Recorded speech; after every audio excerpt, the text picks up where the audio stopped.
নেটে ডিস্টার্ব করছে। তো দীর্ঘ সময় পর আমরা আবার নেটে আবার উপস্থিত হয়েছি বেশ কিছুদিন পরে। তো আমি আজকে আপনাদেরকে প্রথমে ইজি ওয়েতে দুটো রুব্রিক আলোচনা করব, পরে আস্তে আস্তে আমরা আরও ডেপথে যাওয়ার চেষ্টা করব। আমরা চেষ্টা করবো একটু বেশি সময় আপনাদের সাথে আজকে কাটানোর জন্য।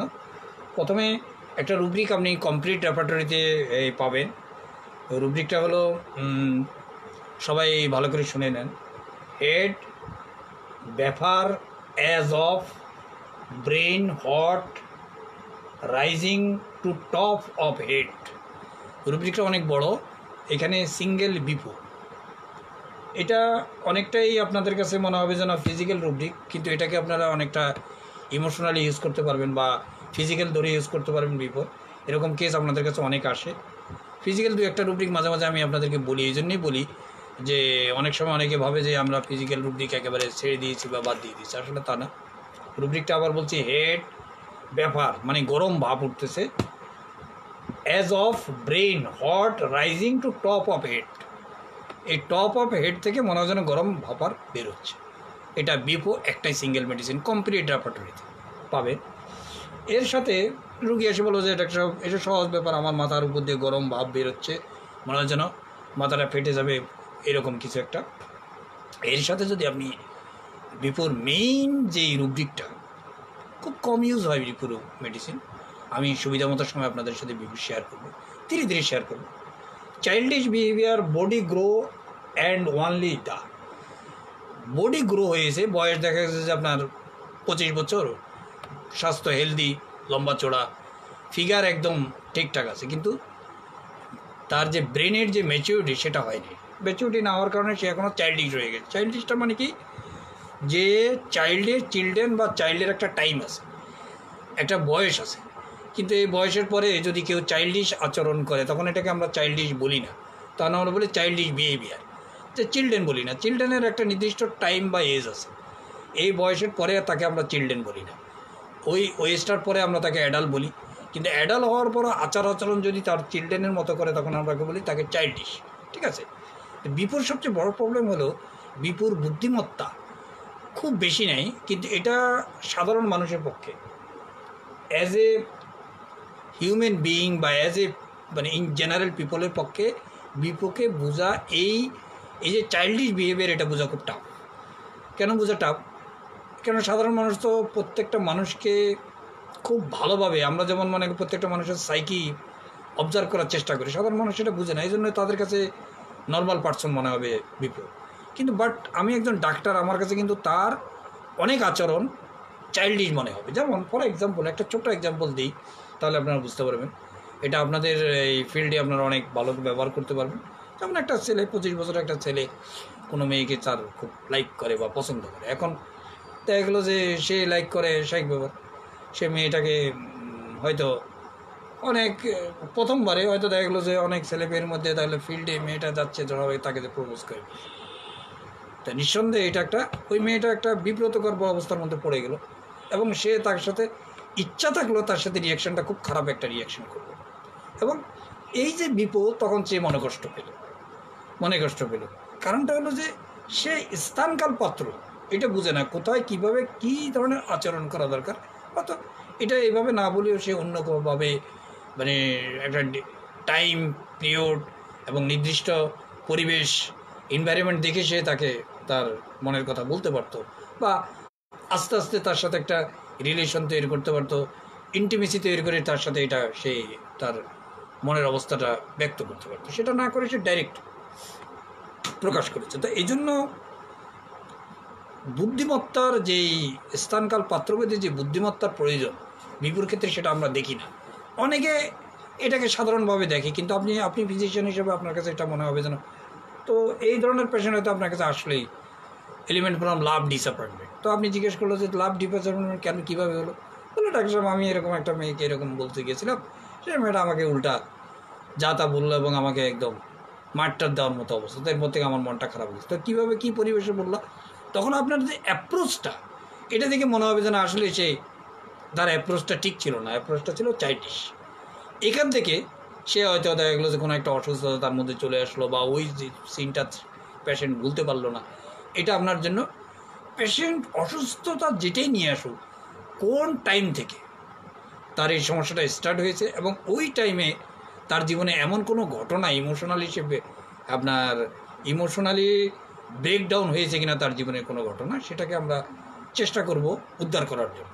একজন গোয়েন্দা সংস্থার গোয়েন্দার মতো আমাদেরকে পেশেন্টকে অতিমাত্রায় জেরা না করে তার আচার আচরণ কথাবার্তার মধ্যে সামান্য দু একটা ইন্টারগ্রেশন করে আমাদেরকে কেসে পৌঁছতে হবে। যদি আপনি অতিমাত্রায় ওই উকিলের মতো জেরা করা শুরু করেন, তাহলে কেস কিন্তু আপনার হাতছাড়া হয়ে যাবে, পেশেন্টও গুলাই ফেলবে, আমি ডাক্তার নিজেও গুলাই ফেলবে। এই জন্য আমি আগে করে আপনাদেরকে বলে দিই, অবজারভেশনটা হলো সবচেয়ে গুরুত্বপূর্ণ। এবং পেশেন্ট যা কিছু আপনার কাছে বলছে, প্রকাশ করছে, এখান থেকে আপনাকে একটা গ্যালেন্স, একটা আপনাকে সুর বুঝে নিতে হবে, একটা ছন্দ বুঝে নিতে হবে, তারপরে আপনাকে ডাইভার্ট হইতে হবে একটা ড্রাগের দিকে। যদি আপনি পেশেন্টকে ওই যে সকালে বিকালে সন্ধ্যায় দুপুরে এইভাবে বারবার কোশ্চেন করতে থাকেন, হয়তো বা আপনি একটা ড্রাগে যেতে পারবেন। বা আমি ব্যক্তিগতভাবে মনে করি যে এটা হয়তো সোশ্যাল মিডিয়ার কারণে আমরা হয়তো বলতেছি যে হ্যাঁ এই রুগী ভালো হয়ে যাচ্ছে আমাদের এই ওষুধ খেয়ে। প্র্যাকটিক্যালি আপনি নিজে করে দেখেন আপনার পরিবারে বা আপনার নিজের জীবনে, কিন্তু তেমন কোনো ভালো রেজাল্ট আসছে না। এবং এতে দেখা গেলো যে আমরা অনেক ওষুধ চেঞ্জ করতেছি। পেশেন্টের ফিল্ডে হয়তো আমরা ভাবতেছি যে পেশেন্ট তো, সেখানে আমার কী রেসপন্সিবিলিটি, নিজের পরিবার নিজের যখন এইভাবে ওই আপনার ম্যাথমেটিক্যাল ক্যালকুলেটিং করে যখন আমরা কোনো মেডিসিন সিলেক্ট করি, সেখানে কিন্তু খুব একটা যে কার্যকরী হয় এমন আমার মনে হয় না, সফলতা আসে। কিন্তু হোমিওপ্যাথি এই জন্য বলা হয় যে সায়েন্স প্লাস আর্ট। সায়েন্সটা এটার অবশ্যই যে কোনো চিকিৎসা বিজ্ঞান যে কোনো বিষয় অবশ্য সায়েন্সের এটা ফাউন্ডেশন। সায়েন্সের পরে যখন আপনি এটাকে ইউজ করবেন, এটা ডিপেন্ড করবে ম্যান টু ম্যান। প্রত্যেক মানুষ তার যেই ব্যবহার করার প্রক্রিয়া, এটাকে বলা হয় আর্ট। তাহলে আমরা বিপক্ষে বুঝতে পারলাম। আরেকটা ছোট বিষয় নিয়ে আলোচনা করে আমরা বড় বিষয় ঢুকবো, আপনারা যদি বোর না। আপনার কাছে একটা পেশেন্ট আসলো, তার আচির, যে বেশিরভাগ ডাক্তারদের কাছে আসে, আমরা অ্যাজ ইউজুয়াল তুজা বা কষ্টিকা অঞ্চলভিত্তিক স্থানীয়ভাবে আমরা ইউজ করি। দেখেন এটা কোনো বিষয় না। আপনি যে কোনো মেডিসিন, হোমিওপ্যাথি যদি আপনি রুলস রেগুলেশন ফলো করেন, হোমিওপ্যাথি বিভিন্ন অথাররা বিভিন্নভাবে তাদের মূল তাদের অভিজ্ঞতা, এক্সপিরিয়েন্স, তাদের ফিলোসফি, বিভিন্ন ওল্ড স্টলওয়ার্ডরা, নিউ স্টলওয়ার্ডরা তাদের অভিজ্ঞতার পাশাপাশি নতুন ফিলোসফি দিয়েছেন। হ্যানিম্যানকে বাদ দিয়ে অনেক নতুন ফিলোসফি এসেছে হোমিওপ্যাথি। তখন আমরা ওই ফিলোসফিগুলোকে অনেক সময় বাদ দিই না, আমরা নেই, হয়তো হ্যানিম্যানের মূল থিমের সাথে কন্ট্রাডিক্ট করে, তারপর আমরা গ্রহণ করি, উপায় নেই। কেন হোমিওপ্যাথি যেহেতু একটা সায়েন্স, এটা ধাপে ধাপে গ্রো হচ্ছে। অনেক সময় স্থানীয় বা স্পেসিফিক বা কোনো একটা অঙ্গের বিশেষ, যেমন রেপার্টরিতে আছে, রেপার্টরিটা কিন্তু অ্যানিম্যান হিসেবে আসেনি, কেন্ট সাহেবের সময় আসছে। এই কেন্ট সাহেব কীভাবে লিখেছেন এই সম্বন্ধে বিস্তারিত কোনো জেমস টাইলার কেন্ট সাহেব, তার আপনার পরে দুই একজন এই রেপার্টরির ভূমিকা লিখে গেছেন, কিন্তু কেন্ট সাহেব কিছু তেমন উল্লেখযোগ্য কিছু লিখে যাননি। তিনি কিভাবে এই রেপার্টরিটা কীভাবে সাজিয়ে এবং কী বোঝাতে চাচ্ছেন এবং কীভাবে এক্সপেরিমেন্ট করতে চাচ্ছেন তা আমরা পাই না। আমরা চ্যাপ্টার ওয়াইজ পাই, ইন্ডেক্স বুকের মতো পাই, আমরা ব্যবহার করি। এখানে প্রশ্ন হলো যে আমরা যে জিনিসগুলোকে ইউজ করছি রেপার্টরি থেকে স্থানীয়ভাবে, সেটা কতটুকু হ্যানিম্যান সাহেবের অর্গাননের সাথে যুক্ত, এটা আমাদেরকে অবশ্যই, আমি কারো সমালোচনা করছি না, ওরা অবশ্যই প্রাতঃস্মরণীয় এবং আমাদের শ্রদ্ধেয় ব্যক্তিত্ব। কেন্ট রেপার্টরি আমরা সবসময় ফলো করি, কিন্তু উনি যেভাবে লিখেছেন আমরা কিন্তু হয়তোবা এটার ভুল কোনো এক্সপ্লেনেশন করছি। এই জন্য আমি বলি স্থানীয় যে কোনো ডিজিজ হোক না কেন বডিতে, সেই অর্গানের, সেই অঙ্গের, সেই স্থানের আপনার রেপার্টরি বের করে ওষুধ নির্বাচন করে ওষুধ রুগীকে দিলে হয়তো আরোগ্য হবে, তবে সেটা নিঃসন্দেহে সিমিলিমাম হবে না, সিমিলারিটি হবে। সিমিলারিটি করলে কোনো একটা সিমটম চলে গেলে পেশেন্ট ব্যক্তি মানুষটার কোনো পরিবর্তন হবে না। আর আমরা যদি সিমিলিমাম করতে পারি, তো ডিজিজ যাই হোক না কেন, সেটা যদি রেপার্টরিতে কখনো এর আগে কেউ ইউজ না করে, কোনো ব্যবহার না পাওয়া যায়, তবু আমরা এটাকে কাজে লাগাতে পারবো। আমাদের কাজ করবে পেশেন্টের ক্ষেত্রে। কেন কাজ করবে? রুগীর যে পার্সোনালিটির সাথে মেডিসিনটা বেসিং করে গেছে। তো একজন মানুষ আসলো যে তার আচিল, তার এখানে মুখে আচিল, গলায় আচিল, এখানে আচিল, তো যার কারণে সেইভাবে সে শেভ করতে পারে না, দেখতে খারাপ দেখা যায়, বিভিন্ন ধরনের এক্সপ্রেশন। একজন আসি বললো, ডাক্তার সাহেব আর আমার আচিলের জন্য দাড়িগুলো দেখেন না কোচা কোচা হয়ে গেছে, বড় হয়ে গেছে, কাটতে পারি না। কেন কাটতে পারি না? বলে যে দেখেন ছোটো ছোটো ছোটো ছোটো আচিল, কাটতে গেলে পেইন হয়, অনেক কষ্ট, ব্যথা, এই জন্য আমি কাটি না। তো স্বাভাবিক ব্যাপার। এখন দেখেন পেশেন্ট কিন্তু একটা কথা আপনাকে বলে দিয়েছে, এখন আপনি এটা কোথার থেকে বের করে নেবেন। এখন এরপরে হলো আপনি কোশ্চেন করলেন, আপনি অনেক কোশ্চেন করলেন যে কখন বাড়ে, কখন কমে। পেশেন্ট এই পর্যন্ত যে পেশেন্ট যে জিনিসটা আপনাকে বললো, এটার কি কোনো মূল্য নাই? অবশ্যই মূল্য আছে। এখন এই মূল্যটা আপনি যদি জানি, তাহলে আমি কিন্তু কাজে লাগাতে পারবো। তো পেশেন্ট কী বলতেছে, তার সে নিজে শেভ করুক বা সেলুনি শেভ করুক, যখন সে শেভ করতে যায় তখন যখন এখানে ব্লেড লাগে তখন দেখা যাবে যে ছোটো ছোটো গুড়ি গুড়ি জিনিস কেটে যায়, এই জন্য সে পারতপক্ষে করে না। তাহলে এখানে কি হচ্ছে, কেটে যাওয়াটা মানে কি হচ্ছে, ব্যথা হয়, ব্লিডিং হয়, কষ্ট হয়, এই জন্য সে শেভ করে না। তাহলে এটা যখন কোনো একটা জায়গায় আপনার কেটে যায় তখন আমরা কী করি, এটাকে ইনজুরি বলি। ইনজুরিটার মাধ্যমে কষ্ট ফিল হয়, পেশেন্টের ক্ষেত্রে কষ্ট ফিল হয়। এই যে একটা পেশেন্ট একটা সহজ এক্সপ্রেশন আপনাকে করে গেছে যে আমি আচিলের জন্য ডাক্তার সাহেব আপনার কাছে আসলাম, তো আচিলের জন্য কোথায় আচিল, আমার ফেজে আছে। কারণ আপনি হয়তো ভাবলেন যে এটা কষ্টিকাপ না, এই পর্যন্ত ওয়েট করেন না, পেশেন্ট কী বলে শোনেন। পেশেন্ট বলতেছে যে আমার এই আচিলগুলোর জন্য আমি, এই দেখেন দাড়িগুলো আমার কত বড় বড় হয়ে গেছে, দাড়ি আমি শেভ করতে পারি না। তো শেভ করতে কেন পারেন না? বলে এটা শেভ করতে গেলে আমার কেটে যায়, কেটে গেলে ব্লিডিং হয়, ব্যথা হয়। এই যে প্রসঙ্গটা, এই প্রসঙ্গটার মধ্যে আমরা কি মনে করি, এরপরে আর এখানে একটা জায়গায় আমরা পেয়ে গেলাম যে একটা মানুষ তার যে কোনো অঙ্গে যখন সে এটাকে যে কোনোভাবে হোক তার ইনজুর হয়, ইনজুরির জন্য সে কষ্ট পাচ্ছে, তাহলে আমরা ইনজুরি নিতে পারি। এখানে ফেয়ার শব্দ আসতেছে, এই জন্যই ফেয়ার আসবে যে পেশেন্ট প্রেজেন্ট কন্ডিশনে কিন্তু তার অসুবিধা না। ফেয়ারটা হলো একটা স্পেসিফিক জায়গা যেটা ভবিষ্যতে হয়, অর্থাৎ আমার অতীত অভিজ্ঞতায় আছে যে আমি যখন দাড়ি কাটিয়ে তখন আমার পেইন হয়, কী হয়, আমার আঁচিলগুলো কেটে যায়, কেটে গেলে এখান থেকে ব্লিডিং হয়, ব্যথা হয়। তাহলে ফেয়ারটা আমি জানি, এর কনসিকুয়েন্স এবং এর যে ধারাবাহিকতা এটা আমি বুঝতে পারি, এটা আমার কাছে আননোন না, নোন। ফেয়ারের মধ্যে প্রেজেন্ট না ফিউচার হবে, কিন্তু সেটা নোন। আর সেটা কি হচ্ছে, ইনজুরি হচ্ছে। তাহলে আমি সহজে ফেয়ার ইনজুরি বিং ইনজুরির যেই মেডিসিনগুলো আছে এখান থেকে যে কোনো একটা মেডিসিন আমি এই পেশেন্টের জন্য সিলেক্ট করতে পারি। দেখেন এখানে কিন্তু কস্টিকামও নেই, তুজাও নেই। সবচেয়ে মজার কথা এটাই, ফেয়ার ইনজুরি বিং ইনজুরির মধ্যে 36টা মেডিসিন, 36 রেমেডি আছে, কিন্তু একটা তো এই দুটো মেডিসিন নেই। সাধারণত এজ ইউজুয়াল আমরা এই দুটো মেডিসিন মুখের ক্ষেত্রে ইউজ করি। এরপরে পেশেন্ট কী বলে, তো পেশেন্ট বলে ডাক্তার আমি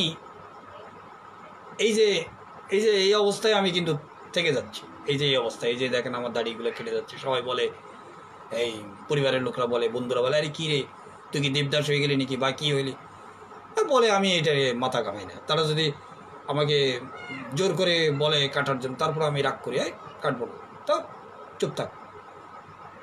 সে এই জায়গাটা, এই যে দেখেন একটা মানুষ অন্যদের কাছে ডিসকমফোর্ট ফিল করতেছে, সে কিন্তু ওই জায়গাটার থেকে কমফোর্ট ফিল করতেছে। কেন কমফোর্ট ফিল করতেছে? এটার পিছনে একটা বাজয় আছে, কারণ আছে। কারণটা হলো কি, যদি সে এই ব্লেড এখানে লাগায় তাহলে তার কষ্ট বাড়ে। তো কষ্ট বাড়ার থেকে এই অবস্থায় থাকা ভালো, এটা যতই খারাপ হোক না কেন। অনেক সময় এটাকে আপনি বলতে পারেন যে বার্গেনিং, নো, বার্গেনিং হবে, বার্গেনিংয়ের মধ্যে লাভ লসের একটা ব্যাপার স্যাপার থাকে সবসময়। এখানে লাভ লস, এখানে কষ্টের ব্যাপারটা থাকে। তো এখানে বেড ডিজার টু রিমেইন আমরা নিতে পারি। বেড ডিজার টু রিমেইন শব্দের অর্থ হলো একটা জায়গায় নির্দিষ্ট। বেডটা মানে কি, এখন আপনি যদি আমাদের সাথে এই ক্লাস আলোচনা না করেন, আমরা সাধারণত বেড অর্থ কিন্তু বিছানায় মনে করি।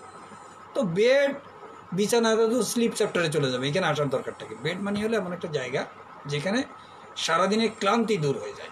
এটা নিয়ে অনেকবার আমরা আলোচনা করছি, আরও অনেক অথাররা এই বিভিন্ন সোশ্যাল মিডিয়াতে এই বিষয় নিয়ে আলোচনা করছে। আশা করি এটা নিয়ে যারা এইসব আলোচনা শুনেন তাদের কোনো কোশ্চেন থাকার কথা না।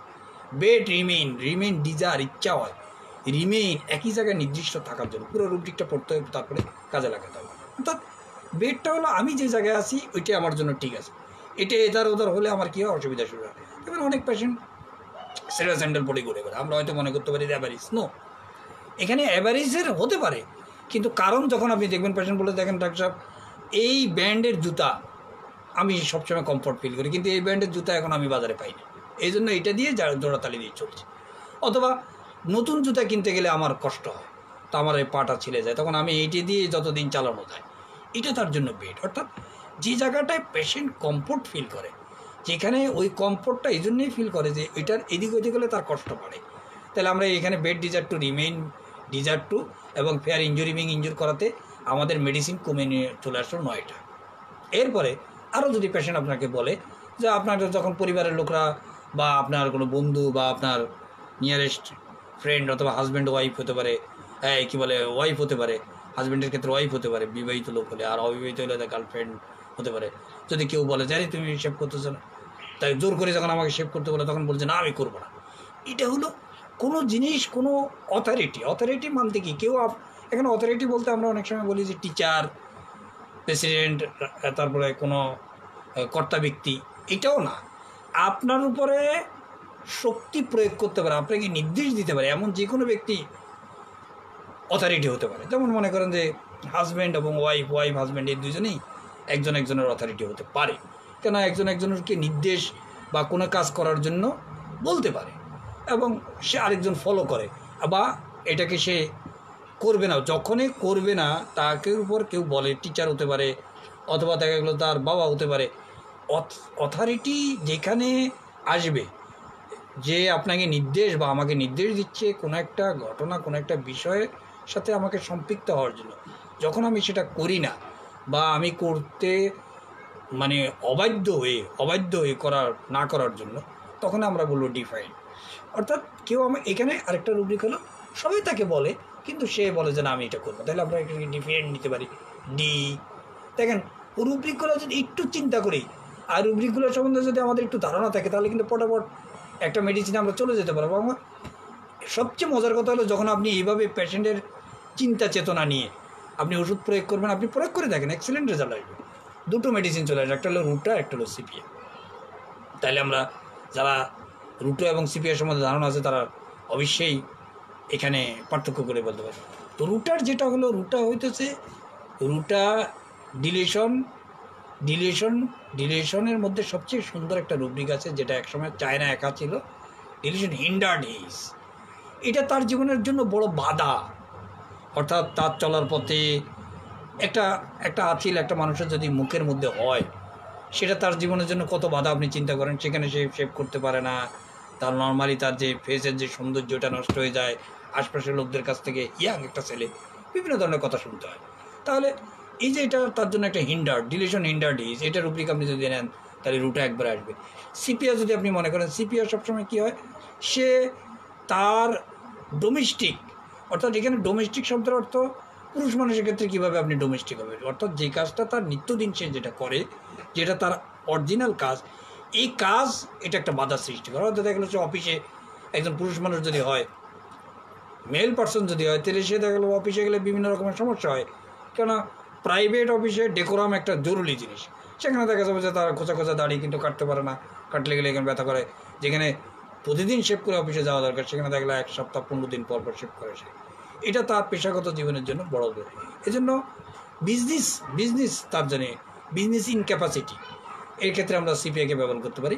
আর এর সাথে যদি আপনি কমিউনিকেশন, এটা এই পেশেন্ট যদি আপনাকে আসে কি করবে, কমিউনিকেশনটা কীরকম, অর্থাৎ আমি আমার অনুভূতি আপনার কাছে প্রকাশ করি, শুধু অরালি নয়, আমার এক্সপ্রেশন উইথ অন্য আরও যতগুলো সিস্টেম আছে সবগুলো আমি ব্যবহার করি। দেখবেন তো অনেক লোক যখন কথা বলে, তার রোগের কথা বলে, যেটা সব আমার এখানে ব্যথা, আপনি কি হাত দিয়ে এখানে দেখাইতে বলছেন, আপনি বলছেন বললে হয় কোমরে ব্যথা, কিন্তু অটোমেটিক, যেখানে ইচ্ছাকৃত না, আপনি বলার জন্য না, অটোমেটিক পেশেন্ট তার যেই রোগগুলো তার বাহ্যিক বা ইন্টারনাল, যেমন এখানে ব্যথা করে, মানে আমার লিভারের একটা স্বভাব ব্যথা, এরকমভাবে বলবে। অর্থাৎ মুখে বলার সাথে সাথে তার হাত পায়ের মাধ্যমে যে প্রকাশটা সে করে স্বতঃস্ফূর্তভাবে, স্পন্টেনিয়াসলি, সেটাকে আমরা বলি কমিউনিকেটিভ। তো পেশেন্ট যখন আছে দেখেন এখানে একটা ছোটো আটে আছে, দেখছেন দেখেন, দিস ইজ দ্য, মুখে বলতেছে, তারপরে আপনাকে অনেক বাচ্চা দেখবেন যে ব্যথা দেখেন, দেখো দেখেন এই জায়গায় ব্যথা আমার এখানে, এখানে এখানে এখানে পেন করে, এখানে পেন করে, এই দেখেন দেখেন অনেকে আপনাকে হাত দিয়ে দেখেন দেখেন দেখেন, কমিউনিকেটিভ। অর্থাৎ সে মুখে বলে সন্তুষ্ট নন। কমিউনিকেটিভটা কোথায় কখন শুরু হয়? যখন আমি আপনাকে মনে করি আমি মুখে বলাতেও আপনি আমার কথা যথাযথভাবে আমি যেভাবে বুঝেছি আপনি বুঝে নেন, সেজন্য সে কী করে, একটা জেটসারের মাধ্যমে, একটা অঙ্গভঙ্গির মধ্যে, হাতের ইশারার মাধ্যমে, হাতে স্পেসিফিক দেখায় আপনাকে আরও কনফার্ম করতে চায় আপনি আমার জিনিসটা বুঝেন। This is the communicative. এই 4টা রুব্রিক করলে রুটা চলে আসবে। আশা করি আপনারা বুঝতে পারছেন এটা, এবং এটাকে আপনারা ইউজও করতে পারবেন। দেখেন মাঝখানে বেশ কয়েকদিন আমি লাইভে ছিলাম না, আমি এর আগেও বহুবার আপনাদেরকে বলছি, এই জিনিসগুলো আপনারা অ্যাচিভ করতে হলে আপনাদেরকে দেখবেন যে কাছাকাছি দেখেন যে একটা করে রুব্রিক মিস করছে, এরকম এখানে 4টা রুব্রিকের মধ্যে একটা করে রুব্রিক মিস করেছে। পুরো টোটাল 4টা রুব্রিক আছে একটা মেডিসিনে, সেটা হলো রুটা। আর বাকি 5টা মেডিসিন, 6টা মেডিসিনের মধ্যে এই 8টা মেডিসিন, টোটাল 8টা মেডিসিনের মধ্যে একটাতে 4টা রুব্রিক কভার করছে, আর বাকিগুলোতে 3টা করে করে। এদের মধ্যে আপনার ডিডি জানা দরকার। পার্থক্য যে এখানে ডালকামারা হলে, স্পঞ্জিয়া হলে কী করতো, স্পঞ্জিয়া 3টা শুধু নয়, ফেয়ার ইঞ্জুরি বিং ইঞ্জুর, যদি ফেয়ার ইঞ্জুরি বিং ইঞ্জুরটা বাদ দিয়ে দেন, স্পঞ্জিয়া পার্সনটা কেমন হয়, তার পার্সোনালিটি কেমন হয়। এখানে আমরা কি দেখলাম, এখানে এই কেসটার ক্ষেত্রে আমরা রুগীর প্রেজেন্ট কন্ডিশনের উপর বেস করে আমরা মেডিসিন সিলেক্ট করছি। ওকে, ক্লিয়ার? কিছু কিছু ক্ষেত্রে আমরা রুগীর প্রেজেন্ট কন্ডিশনের সাথে রুগীর পার্সোনালিটিকে কম্বাইন করি। আমরা কিছু কিছু ক্ষেত্রে প্রেজেন্ট কমপ্লেনটাকে এটির উপর রুব্রিক আমরা না নিয়ে শুধু পার্সোনালিটির উপর আমরা রুব্রিক নিই। কখন কিভাবে কোনটা নেবেন সেটা আমার ব্যক্তিগত অভিজ্ঞতা শেয়ার করছি। এই ক্ষেত্রে আপনাকে পুরো আমারটা গ্রহণ করতে হবে, এবং কোনো জরুরি না। তবে আপনি এক্সপিরিয়েন্স করে দেখবেন, যদি ইচ্ছা করলে আপনি নিজেও এটাকে আরও চিন্তা করে বের করতে পারেন এবং আপনি শেয়ার করতে পারেন। প্রথম কথা হলো যে একুট কেসগুলোতে, সাধারণত একুট কেস মনে করেন আপনাকে জ্বর, সর্দি, কাশি, আচিল, যেগুলোতে প্রেজেন্ট কন্ডিশনে খুব বেশি পেশেন্ট অতিমাত্রায় ডিজিজটা তার উপর খুব বেশি প্রভাব বিস্তার করছে, সেসব ক্ষেত্রে আপনারা অবশ্যই পার্সোনালিটিটা যদি আপনি বুঝতে পারেন পেশেন্টের হাব ভাব কথাবার্তার মধ্যে, তাহলে আপনি পার্সোনালিটি থেকে ওষুধ নির্বাচন করতে পারেন। আর যদি বুঝতে না পারেন, প্রেজেন্ট যে কমপ্লেনগুলো পেশেন্ট বলতেছে এটাকে আপনি রুব্রিকে কনভার্ট এবং ডাইভার্ট করে আপনাকে ওষুধ নির্বাচন করা সবচেয়ে উত্তম। বাট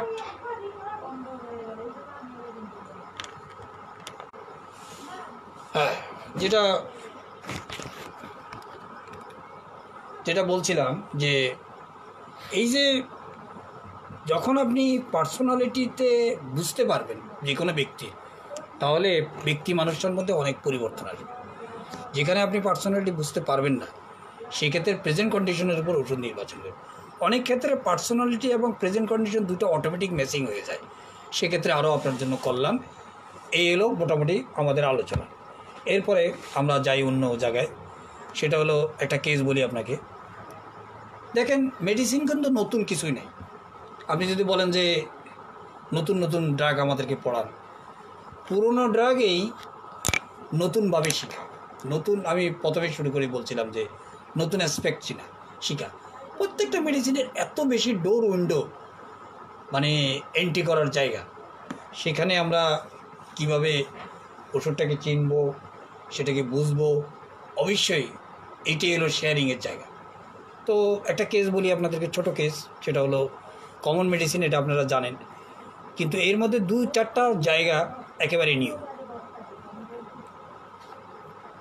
একজন পুরুষ রোগী তার ওয়াইফের চিকিৎসার জন্য এসেছে, তো চিকিৎসায় তার ওয়াইফ যথেষ্ট উপকার পাচ্ছে। রোগীর নিজের কিছু সমস্যা আছে, কিন্তু সে সেটা প্রথমবার, দ্বিতীয়বার, তৃতীয়বার ডাক্তারের কাছে কখনোই বলে নেই। কেন বলে নেই? সে দেখতেছিল যে ওয়াইফের অবস্থাটা কী হয় চিকিৎসা করে। দেখা যাচ্ছে ওয়াইফটা একটু উপকার পাওয়ার পর তার মেইন পেট ব্যথা সমস্যা হলো তার পেটে পেইন হয়, একটা গ্যাস্ট্রালজিয়ার প্রবলেম আছে। তো সে সেটাকে নানানভাবে ম্যানেজ করে, মানে বিভিন্ন ধরনের পদ্ধতি আছে আজকাল। লোকজন এখন অনেক বেশি অনেক বেশি ব্রেনের কালচার করে, বিভিন্ন ধরনের উপাদান সে ইউজ করে তার কষ্ট কমিয়ে ফেলে। তো এরকমভাবে পেশেন্ট মোটামুটি নানানভাবে নিজের বুদ্ধিমত্তা খাটিয়ে ফেসবুক, ইউটিউব, তারপরে লোকজনের মুখ থেকে শুনে সেটা ইউজ করে সে নিজে নিজে কিছু বুদ্ধি কাটিয়ে সে মোটামুটি কন্ট্রোলে রাখতেছে। কিন্তু পেশেন্ট যখন দেখলো যে তার ওয়াইফ যথেষ্ট ভালো রেজাল্ট পাচ্ছে, এত ইনকিউরেবল ডিজিজ, তখন তার মধ্যে একটা ইমপ্রেস হলো যে না, এই ডাক্তার সাহেব ট্রিটমেন্ট নেওয়া যায়। এবং এই ডাক্তার সাহেবের কথাবার্তার ধরনও একটু ভিন্ন, কেস টেকিং পদ্ধতি ভিন্ন। মানে আছে না, রুগীরা অনেক ডাক্তারের কাছে গেলে 2-4টা কথা বললে ওষুধ দিলে, আর এই ডাক্তার সাহেব বিভিন্ন ধরনের কথা জিজ্ঞেস করে, ফ্যামিলি হিস্ট্রি নেয়, তারপরে রুগীর সাইকোলজিক্যাল বিভিন্ন বিষয়গুলো দেখে। এটা অনেকেই কিন্তু বুঝে যায়। তখন তার একটা আস্থা আসলো এই ডাক্তারের প্রতি। তখন সে একদিন আসলো যে ডাক্তার সাহেব, আমি আমার নিজের চিকিৎসা আপনাদেরকে করাতে চাই। তো আপনি স্বাভাবিকভাবে একটু মনে হলো যে এই পেশেন্ট বেশ অনেক দিন যাবৎ আপনার সাথে আপনার এখানে আসতেছে তার ওয়াইফকে নিয়ে, বাট সে তার নিজের সমস্যার ব্যাপারে একবারও বলে না। অনেক সময় রুগীরা বলে, অনেক সময় আমি আমার বিষয়টা নিয়ে আপনার সাথে একটু শেয়ার করতে চাই, তবে এখন ওষুধ নেবো না, পরে নেবো সেটা। কিন্তু এই রুগী আপনি বুঝতেই পারেন নাই যে সে পেশেন্ট বা তার চিকিৎসা করা প্রয়োজন। তো স্বাভাবিকভাবে আপনার মনে এটা একটা ক্লু আসলো যে 3 বা 4 বার বা 3-4 মাস চিকিৎসা করার পর ওয়াইফ তখন এই পেশেন্ট, এই হাজব্যান্ড রুগী হিসাবে আত্মপ্রকাশ করলো আপনার কাছে। স্বাভাবিকভাবে এটা আপনার মেন্টালি একটা চিন্তার বিষয় হয়ে দাঁড়ালো এবং চিন্তা করলেন যে হ্যাঁ, এখানে কি পেশেন্ট কী করতে চাচ্ছে।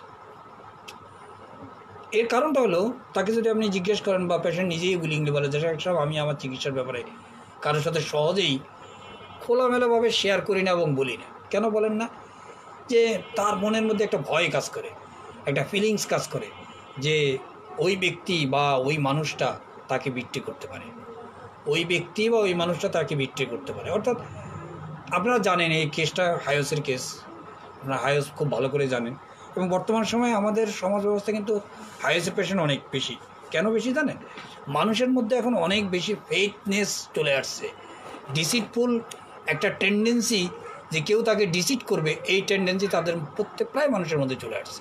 তো এই জন্য সে সহজেই যাচাই বাছাই না করে, কনফার্ম না হয়ে অন্যের কাছে নিজেকে সারেন্ডার করে, বিশেষ করে ডাক্তারের কাছে তো করতেই চায় না। কেন? সে চিন্তা করে ডাক্তার সাহেব, আর হোমিওপ্যাথি ডাক্তার হলে তার কোনো কথাই নেই, ভাবে যে এই ডাক্তারের কাছে আসলাম, ওষুধ খেলাম, যদি কাজ না হলে তাহলে তো সবই গেল, আরও ক্ষতি হয়ে গেল। এইসব চিন্তা ভাবনা করে হায়োস পেশেন্ট তার বন্ধুর সাথে আসে, দীর্ঘদিন তার বন্ধুর সাথে চিকিৎসা নিতে আসে।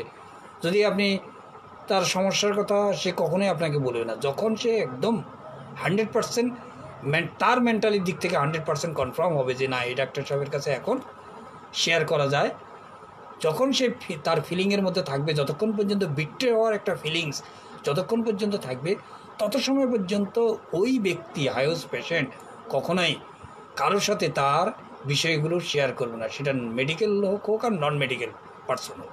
এটা খুব গুরুত্বপূর্ণ। এই বিষয়গুলো কিন্তু আমরা আমাদের আইকিউ দিয়ে বুঝতে হবে। পেশেন্ট আমাদেরকে এত কিছু, পেশেন্ট তো পেশেন্টই, পেশেন্ট তার মতো করে প্রকাশ করবে। আমার পেশেন্টে যে প্রত্যেকটা বিষয়, যে জিনিসগুলো আমাদের ক্লু দিচ্ছে, এই ক্লুগুলোকে আমাকে বিশ্লেষণ করে আমাকে একটা ড্রাগে বুঝতে হবে। সব কিছু তার মধ্যে রাখে আয়ুষ, সব কিছু আপনাকে খোলামেলা বলবে না, কিছু বলবে, কিছু রাখবে। আপনি বুঝতে পারবেন যে না, সে ওপেন আপ হচ্ছে না। কেন ওপেন আপ হচ্ছে না? তার মধ্যে একটা ফেথলেস কন্ডিশন, একটা আনরিলায়েবল কন্ডিশন তার মধ্যে কাজ করে, যে আমি সব কিছু বলে দিলাম। দেখা গেল যে অনেক সময় এই ডাক্তার, অনেক সময় আপনারা দেখবেন, আমি এরকম মানে অবস্থা তৈরি হয়েছে যে খুব ধনী মানুষ, তার হয়তো ভিডিও রেকর্ডিং করলাম, হয়তো তাকে বলি নাই, সে দেখতেছে যে আমি বললাম যে আপনার ভিডিওটা করতেছি, আর পরবর্তীতে আমি আবার বারবার দেখে আপনার ওষুধটা যাতে দ্বিতীয়বার ভালো হয় সেজন্য ভালো। প্রথমবার যদি পেশেন্টকে খোলামেলাই বলা হয়েছে যে প্রথমবার যদি আপনার ওষুধটা আমি সিলেক্ট করলাম, কাজ না হয়, তাহলে আমার দেখার একটা সুযোগ পেলাম। বারবার আপনার এই অন্য, আপনি পরের বার যখন বলবেন সেটা আবার অন্যরকমভাবে বলবেন। তো পেশেন্ট ঠিক আছে করেন, কিন্তু করার পর তার বাসায় গিয়ে মনে হলো আরে কী করলাম। সে অস্থির হয়ে গেছে তার এই ভিডিওটা ডিলিট করে দেওয়ার জন্য। কেন? তার মনের মধ্যে কাজ করছে জানি ডাক্তার যদি আমাকে ব্ল্যাকমেইল করে। এই যে বিষয়গুলো, এগুলোর কথা হচ্ছে যে এই জিনিসগুলো আমাদেরকে খেয়াল রাখতে হবে। একজন মানুষ, এখন তো আমরা কেউ কাউকে বিশ্বাস করতে পারি না, এই জন্য আমাদের মধ্যে আপনার সাইকোসোমাটিক প্রবলেম বেড়ে গেছে।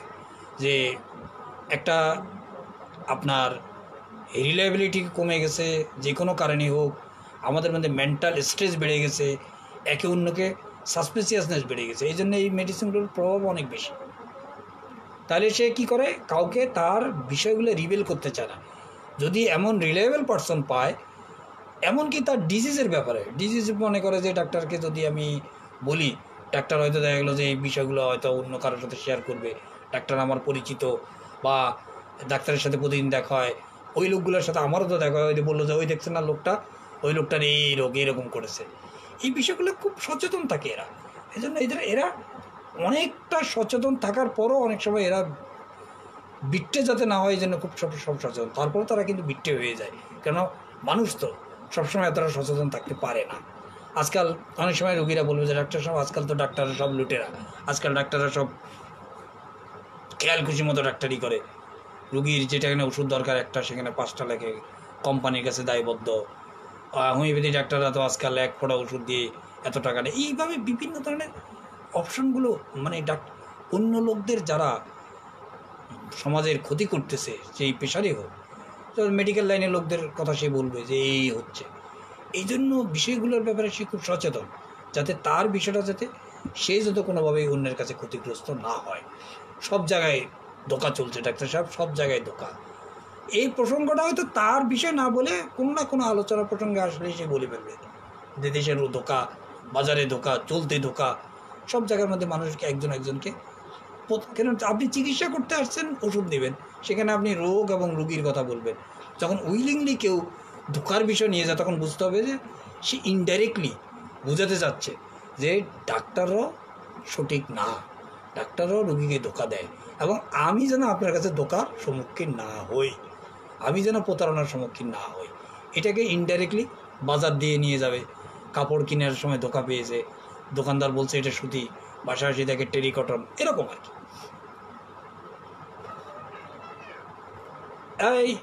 এই পেশেন্টদের ক্ষেত্রে, হাইওসের ক্ষেত্রে একটা সবচেয়ে গুরুত্বপূর্ণ পয়েন্ট, এরা টেস্ট ইনভেস্টিগেশন, পরীক্ষা নিরীক্ষা কম করতে চায়। এর অনেকগুলো কারণ আছে।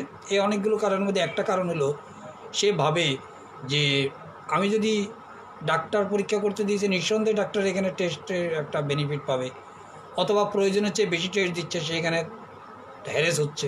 2 নম্বর কথা হলো যে তার রোগ নিয়েও হাইওস, তার ডিজিজ, যে ডিজিজটা তার শরীরের মধ্যে অবস্থান করতেছে, এটাও সে ভাবে যে এটা তাকে ধোঁকা দিবে বা এটা তাকে প্রতারণা করবে। কীভাবে? এই জন্য সে সবসময় নিজেকে ইনভেস্টিগেশন থেকে সরায় রাখতে চায়। কেন সরায় রাখতে চায়? সে ভাবে যে ইনভেস্টিগেশন করতে গেলে যদি নতুন কোনো বড় রোগ ধরা পড়ে যায়, তাহলে তো আমার পেরেশানি বেড়ে যাবে। আমি এখন তো যাই হোক কোনো রকম করে পেট ব্যথা, এটা তো দেখতে পারি না, ম্যানেজ করে চলতেছে, এটা ওটা খেয়ে ব্যথা চলে যায়। কিন্তু যদি এখন আর সোনোগ্রাফি করি, দেখা গেলো যে পেটের মধ্যে কোনো একটা ঘা হয়ে গেছে, পাথর হয়ে গেছে, এটা ধরা পড়ে, তাহলে তো আমি আরও অসুস্থ হয়ে যাব। এই জন্য হাইওস পেশেন্টরা দেখবেন যে পারতপক্ষে যখন ইনভেস্টিগেশন না করলেই নয়, তখন সে করে। এই জন্য কোনো ডাক্তার দেখানোর পরে যদি দেখে যে এই ডাক্তার ইনভেস্টিগেশনের কথা বলছে, আননোন প্লেস যেটা সে দেখতে পারে না, তখন সে ডাইভার্ট হয়ে ডাক্তারের কাছে চলে আসে। এটাকে বলা হয়, আমাদের রেপার্টরি ভাষায় বলা হয় লাইট শান। ভেরি সাসপিসিয়াস একজন person, not easily believe anyone, সে সহজে কাউকে বিশ্বাস করে না। এটা কিন্তু সে কখনো ডাইরেক্ট বলবে না, ইনডাইরেক্ট কথার মাধ্যমে, আচরণের মাধ্যমে প্রকাশ করবে। যখন সামনে যাকে সে বিশ্বাস করে, খেয়াল রাখতে হবে। এই পয়েন্টটা বলার জন্য আমি আজকে হাইওসের আলোচনা করছি। এগুলো পুরনো আলোচনা, এতক্ষণ পর্যন্ত যা করেছি। হাইওসের সবচেয়ে গুরুত্বপূর্ণ 2টো পয়েন্ট। একটা হলো সে কাউকে বিশ্বাস করে না, সবাইকে সাসপেক্ট করে, একটা সাসপিসিয়াস পার্সন। বাট যদি কোনো রিলায়েবল পার্সন পায়, যদি সে বিশ্বাসী কোনো ব্যক্তি পায়, তার সামনে সে নেকেড হয়। এই জন্য হাইওসের মধ্যে দেখবেন একদিকে সে লাইট চান, আরেকদিকে নেকেড ওয়ান্টস টু বি। এখন এটা কোন জায়গায় গিয়ে নেকেড হয়, এটা তো রেপার্টরিতে লিখে দেয়নি। লাইট শান ততক্ষণ পর্যন্ত থাকে, ওই সময় পর্যন্ত সে নিজেকে লাইট শান রাখে, যত সময় পর্যন্ত ওই পার্সন ডিজিজ তার কাছে রিলায়েবল না মনে হবে। যখন মনে হবে যে না পার্সন রিলায়েবল, তার কাছে মনের কথা খুলে বলা যায়, তখন সে কি করে, ইনার ফিলিং, তার মনের যা কিছু আছে সবগুলো সে নেকেড করে দেয়। এই জন্য নেকেড ওয়ান্টস টুর মধ্যে হাইওস আছে। এই জন্য এই ছোটো ছোটো বিষয় খুব মনে রাখলে একটা মেডিসিনকে সহজে আপনি বুঝতে পারবেন। অত বড় সব রুব্রিক আমরা মনে রাখা কোনোভাবেই সম্ভব না।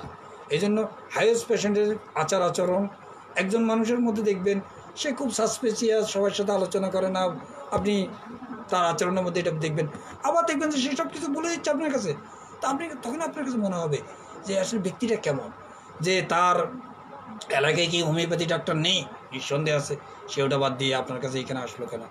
নিঃসন্দেহে সে তার এলাকার ডাক্তারের কাছে এই জন্যই যেতে চায় না, আপনার কাছে সে এর আগে চিকিৎসা করেছে, খেয়ে উপকার পেয়েছে, বা আপনি তার কোনো বন্ধুকে সারিয়ে দিয়েছেন, সেখানে সে আপনার কাছে তার প্রতি তার বিশ্বাস এসেছে, এই জন্য সে মনে করে যে না এনার প্রতি বিশ্বাস করা যায়। কেন আমার বাড়ির পাশাপাশি ডাক্তার, তার সম্বন্ধে আমার কোনো অভিজ্ঞতা নাই, আর সে তো বাসার পাশের ডাক্তার, সে এর কাছে সব খোলামেলা বললাম, সে হয়তো দেখা গেলো যে অন্য আরেকজনকে বলে দিল, আমার বাড়ির কেউ গেল চিকিৎসা করতে, তার কাছে সে বলে দিল। এই সবগুলো বিচার বিশ্লেষণ করে হায়েস ডাক্তার সিলেক্ট করে। এটা করতে গিয়ে হায়েস কী করে, যাকে সে বিশ্বাস করে, যাকে সে বিলিভ করে, যার কাছে সে পুরোপুরি সারেন্ডার করে এবং সে নেকেট 1 2 3 হয়। এই পর্যন্ত হায়েসের মোটামুটি একটা নতুন, পুরনো শেডের সাথে একটা নতুন আইডিয়া আমি আপনাদেরকে শো করলাম। ওকে, এখন চলুন আমরা আরও কিছু আলোচনা করি, সময় আমাদের হাতে কম, 1 ঘন্টার বেশি তো আলোচনা করা যায় না, কেন অনেকেই বোর ফিল করেন, আমিও বোর হয়ে যাই লম্বা সময় ধরে থাকলে। ঠিক আছে, এখন আরেকটা মেডিসিনের সেট আলোচনা করি। দেখেন, একটা মেয়ে, তার বয়স হলো 22 বছর, সে মেন্টালি ডিপ্রেশন নিয়ে আপনার কাছে চিকিৎসার জন্য এসেছে, সাথে মা আসছে। তো মাকে জিজ্ঞেস করা হলো কী সমস্যা, বলে যে আরে মেয়েটা সবসময় একা একা থাকতে পছন্দ করে, কথাবার্তা কম বলে, আগে খুব খুব মানে ছিল, চলি মাইন্ডের লোক ছিল, এখন কী হয়েছে, এখন চুপচাপ থাকে, কথা কম বলে, কারোর সাথে শেয়ারিং করে না। তো আপনি জিজ্ঞেস করলেন পরিবারে কে কে আছে, বলে যে বড়, এর 1 ভাই আছে মাঝখানে, তারপরে 1 বোন। তো তাকে জিজ্ঞেস করলেন তুমি লেখাপড়া কত দূর করেছো, বলে যে তার মা বললো যে না, লেখাপড়া তেমন করতে পারেনি, ছোটোবেলায় তার বুদ্ধিশুদ্ধি কম ছিল, তাকে আমরা মানে তার নানা নানির কাছে সে থাকে ছোটোবেলায়, ওইখানে মানুষ হয়, ওখানে 6 পর্যন্ত পড়ার পরে সেখানে যেহেতু ভালো কিছু করতে পারতেছে না বা পড়াশোনা আগাইতে পারতেছে না, তো তাকে তার নানা নানি ওই তার মানে টেকনিক্যাল কাজ শেখায়, যে মানে সেলাইয়ের কাজ শেখায়। তো মোটামুটি সেই সেলাইয়ের কাজ শিখতে শিখতে একটা সময় সে বললো যে না, আমি বাবা মার কাছে চলে যাব। তো দেখা গেলো যে একটু বড় হওয়ার পর, 14-15 বছর হওয়ার পর সে বাবা মার কাছে চলে আসে। আসার পরে তার বাবার খুব ভালো মানুষ না, মানে মেজাজ খুব খারাপ, রাগী মানুষ। তো দেখা গেছে যে অল্পতেই তার বাবার রাগ হয়, উল্টাপাল্টা হলে সে বাবা বলে তুই চলে যা আমার বাড়ির থেকে, তুই তো আমার মেয়ে না, তুই তোর নানির কাছে চলে যা। এটা তার খুব খারাপ লাগে। তার মা খুব হেল্পফুল, মা তাকে খুব সাপোর্ট দেয়, এজন্য মাকে সে পছন্দ করে। অনেক সময় বাবা অপ্রয়োজনীয় বিষয় নিয়ে ঘরে চিৎকার চেঁচামেচি করে, যেহেতু 22 বছরের মেয়ে, অ্যাডাল্ট মেয়ে, সব কিছু বুঝে। তার ছোটো ভাই অল্প বয়স, অনেক সময় তাহলে বাবা কোনো কারণ ছাড়াই তাকে মাইর শুরু করে দেয়। হয়তো দেখা গেলো যে ছোটো মানুষ তো দুষ্টামি করবেই, স্কুলে এদিক ওদিক করবেই। তো এইটা আবার সে আবার তার বাবাকে নিষেধ করে যে তুমি মারো না ওকে, কেন মারতেছো, ওর কী দোষ, ও তো চেষ্টা করতেছে, রেজাল্ট ইলেকট্রিসিটি চলে গেছে, আমরা আজকে আর পারতেছি